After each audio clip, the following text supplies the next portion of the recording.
Maayong buntag sa tanan guys, no? Kini magkatigulang ta guys ba kay makamatag adlaw di na ta makabalik og tulog.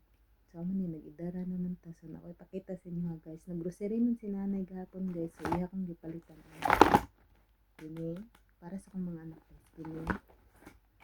Kini doon ni siya kabuk guys na. And then iya kong gipalitan og kini din kini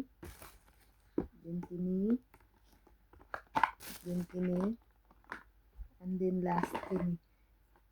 Ako daw dalon sa Pinas guys kay para daw di na ko mamalit dito. So ako tanan siya ingnon na may lubi dito sa Pinas na akong i-shampoo kay man kumbok nipis na kayo din kini guys.